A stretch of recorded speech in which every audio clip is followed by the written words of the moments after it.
Welcome to another video by Ferris Leadership. Have you ever been consigned to Acronym Hell? I mean, really, have you ever been in a meeting where someone starts presenting and it seems like suddenly they're starting to talk a different language? One that you've never heard?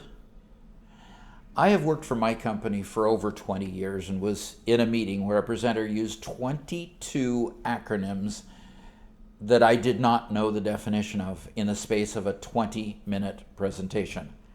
That's not to mention the acronyms I knew. Asking what one or two acronyms mean might be okay, but if I were to continue asking about each one, what would the rest of the group think? What happens is that most people give up on listening and mentally wait until you're done and get off the stage. I was watching another presentation and the presenter kept using the acronym API. My question was, what did Application Programming Interface have to do with accounts payable? They stopped using the API acronym for accounts payable and invoicing when they realized that it was used for a much more common meaning. The same thing happened for a group using IRS as an acronym. I received a presentation deck by email the other day, and in the title was the acronym CBP. I really don't know what the Customs and Border Protection has to do with outsourcing applications, but I couldn't find any other definition for CBP. Can you see the issue? Acronyms create confusion. Presenters need to realize that acronyms will alienate some of the audience all of the time, and most of the audience some of the time.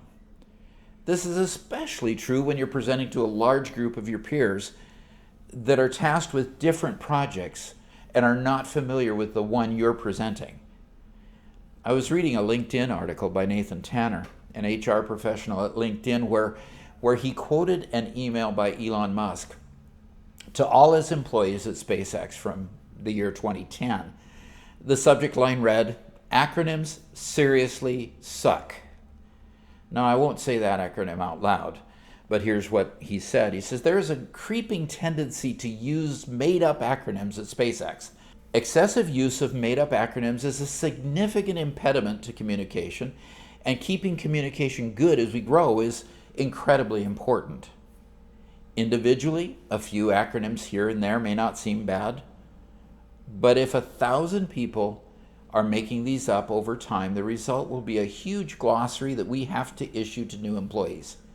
No one can actually remember all these acronyms, and people don't want to seem dumb in a meeting, so they just sit there in ignorance.